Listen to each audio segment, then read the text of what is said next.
Joining us now is Senator Rand Paul of Kentucky. Senator, good to have you with us, sir. Thanks, Vince. Thanks for having me on. These new documents that House Republicans have released this week about the federal government's censorship of the American people. Just give us your reaction to that. You know, it's extraordinary that we have members of the Department of Homeland Security and the FBI meeting with social media companies, Twitter, Facebook, et cetera, to try to regulate and limit constitutionally protected speech. I tell people it's extraordinary. And even for broadcast media like yourself, it would be like you and I having this interview. And at the end of the interview, you also have a scheduled your weekly meeting with the FBI that listens to the interview and says, well, you know, that Rand Paul said some misinformation. There was some disinformation. We want you to edit that out of your interview. I mean, most radio hosts would be appalled. Most television would be appalled. I'm amazed that the whole country is not appalled, though, about them meeting with Twitter and Facebook to take things down. And I hope that there will be a swelling up of public opinion that will put a stop to this. I have a bill that will stop it. My bill would make it illegal for the FBI or any member of government to meet with any kind of media, legacy media or internet media, to regulate constitutionally protected speech. How did the government start with saying that they wanted to confront problems with cyber infrastructure, in other words, stopping hackers or something, and getting to the point where they're actually regulating speech, the types of things people are saying online? Well, this is the way it always starts. There's always a good excuse, and the first excuse for doing it sounds like something, gosh, how can anybody be opposed to it? Let's say it's child pornography. They want to go after child pornography on the internet, and I was like, I don't want that on the internet. Nobody should be. That's terrible. And so people agree to it, but then they change it to be more extensive. They keep adding to it, and then they redefine what their mission was on their own without congressional authority. And before you know it, when I say masks don't work for COVID, that's somehow been captured under this policy. And it is a real problem. That's what's really happened here. You've had the White House, the CDC, the FBI, all these people calling saying, take this down, take that down. And like for a year and a half, the whole idea that COVID leaked from the lab in Wuhan, I've written a whole book about it now, that was suppressed by Facebook for a year and a half. One of the amazing features of this saga is that they were also censoring the current president, or at the time, the current president of the United States, Donald Trump. Mr. Trump, the president, had shared information regarding his thoughts on the election, and you had members of the government urging the social media companies to censor the sitting president of the United States. This seems perilous. Well, it's also sort of crazy when you think about it. They're censoring people who question the integrity of the election. Well, in 2016, they didn't, censor Hillary Clinton for saying she thought Trump stole the election or that the Russians somehow elected Trump. All of those accusations that Trump was an illegitimate president, they had no problem with that. So it's very selective. And this is why you can't get the government involved with speech, because if they're on one side, they don't like Republican speech, or they don't care about Democrat speech. And this is why you don't want them involved with anybody's speech, Republican or Democrat. And we have people up here thinking that, right now somebody's complaining, oh, TikTok is very anti-Israel, so we should take down that speech. And it's like, no, counter it with more speech. You can't take down speech in a free country. It's against the First Amendment. Right, absolutely. So one of the things I've also seen is that it looks like the censors are always going after Republican speech. They almost never go after Democrats. Have you noticed that? And this is sort of the problem, and this is what I'm finding as I travel the country. People come up to me, and they're worried that there isn't equal justice under the law, that the justice depends on, the shade of your ideology.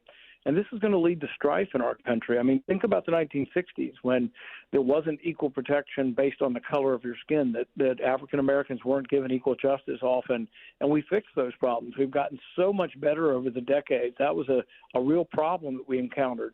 But now it's switched to where it's not an ethnic misapplication of the law. It's based on the shade of your ideology. And all you got to do is look at how the corporate system, the court system, has gone after Trump or anybody around Trump, and then look at what they've done to Hunter Biden. So if they look the other way for their own, but they throw the book, compare Manafort to Hunter Biden. Hunter Biden did everything Manafort did times 10. Manafort gets 7 years, gets a 20-year sentence with 7 years. And Hunter Biden, they were trying to negotiate a deal where he got no prison time. You recently had a chance, it was on October 31st, to question the DHS Secretary Alejandro Mayorkas. You also questioned the FBI Director Christopher Wray. Do you believe that they are still actively engaged in censoring the American public? Well, here's the thing. I can't even get them to admit they were doing the meetings. Mayorkas is like, we weren't having any meetings. And I said, come on now, you were having meetings. You've testified to this in the Missouri versus Biden case. You were having meetings. Oh, we weren't having meetings to censor. Okay, well, were you having meetings to remove misinformation? But it's like pulling teeth to get them to even admit that they're having the meetings. We do know that when Missouri versus Biden, the lawsuit against them for trying to manipulate the media, the injunction from the judge said they could not meet any longer, and the Biden administration quit the meetings. And so that went on for a while. The appellate court, Fifth Circuit Court, upheld this, and now it's going to go to the Supreme Court. But the Supreme Court has gotten rid of the injunction, so they can go back to the meetings. But when I asked Christopher Wray, are you meeting? And he said, out of an abundance of caution, they're no longer doing these meetings. It's like, oh, that's because you understand the meetings were actually regulating constitutionally protected speech. It's like, no, we're just doing it because the court ordered us not to. But this is what amazes me is nobody on the left seems to care about this issue. Back in the 60s, they cared when the FBI went after Martin Luther King and after civil rights protesters and Vietnam War protesters. The left was pretty good on the First Amendment. Fast forward to today, nobody on the left seems to care about the First Amendment at all. Well, that includes the American Civil Liberties Union. Where is the aggression out of an institution that's supposedly dedicated to protecting our civil liberties?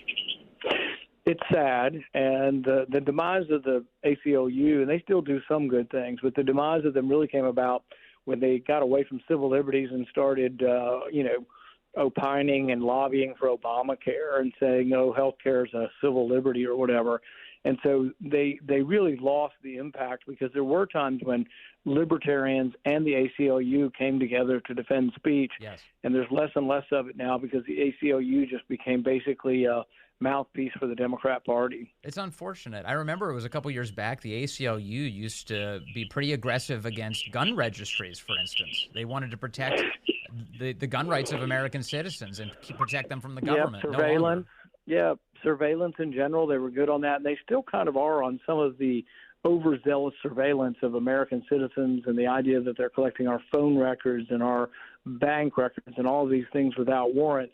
They're still pretty good on some of that, but they've diluted their effect by going after just sort of traditional Democrat sort of policies that they could have left to someone else and tried to just stay with civil liberties, and they kind of drifted away. Let's move to foreign policy real quick, and while we have you, Senator Rand Paul, thank you for this. There is a consideration in Congress to pass Joe Biden's aid package of some $100 billion, most of it for Ukraine, a small number of it for Israel, and then also an equivalent number to, it seems, to push more people across our southern border. What do you make of this effort to try and link up all of this aid? The kitchen sink approach of putting, $100 billion worth of aid for Ukraine, Israel, Taiwan, border, you name it, just throw it all into one big pot, is not going to fly. The House Speaker, I think, has done the appropriate thing. He separated out Israel aid, and then he paid for it, both of which are the right thing to do. And instead, you've got Mitch McConnell supporting Biden and Schumer, saying all the aid needs to be together and it shouldn't be paid for. And I think this is a terrible position. Most Republicans at home are tired of borrowing money from China to send it to Ukraine, and frankly, so am I. I also am tired of having new spending that's not offset. And so even though I'm supportive of Israel, I'll only vote for the aid if it's offset by spending cuts, and that's what Speaker Mike Johnson has done. So I'm proud of him for doing it. It could set a new precedent that any time, whether it's right or left or this foreign policy consensus of both parties wants to spend more money, we're going to tell them, take it from somewhere else in the budget because we're not going to borrow it. What does it say about Ukraine and the way the American people feel about that conflict that Mitch McConnell and Joe Biden need to exploit Israel's suffering to fund that war? I think they realize Israel's aid is popular, and they're trying to tie unpopular Ukraine aid to popular Israel aid. But the bottom line is we don't have the money. It has to be borrowed. And so I don't care how good the cause is. If you've got to borrow money from China to send it overseas, it isn't in our best interest. It's adding to the inflation, the rising groceries, the rising gas prices, all of these things that are squeezing the working class and the poor and senior citizens, all comes from borrowing. And we borrowed $1 trillion just in the last 3 months. I mean, the borrowing is literally out of control. Our interest payment has doubled in the last 2 years. So we've got real problems that we face with our currency and with our debt problem. And I don't get it. The fact that McConnell sides with Biden and Schumer on this, it's not popular in Kentucky, I can tell you. There's almost no Republicans who support sending more money, particularly unpaid for, to Ukraine. All right. The other Kentucky Senator, Rand Paul. Thank you, sir, for your time today. Really appreciate it, as always.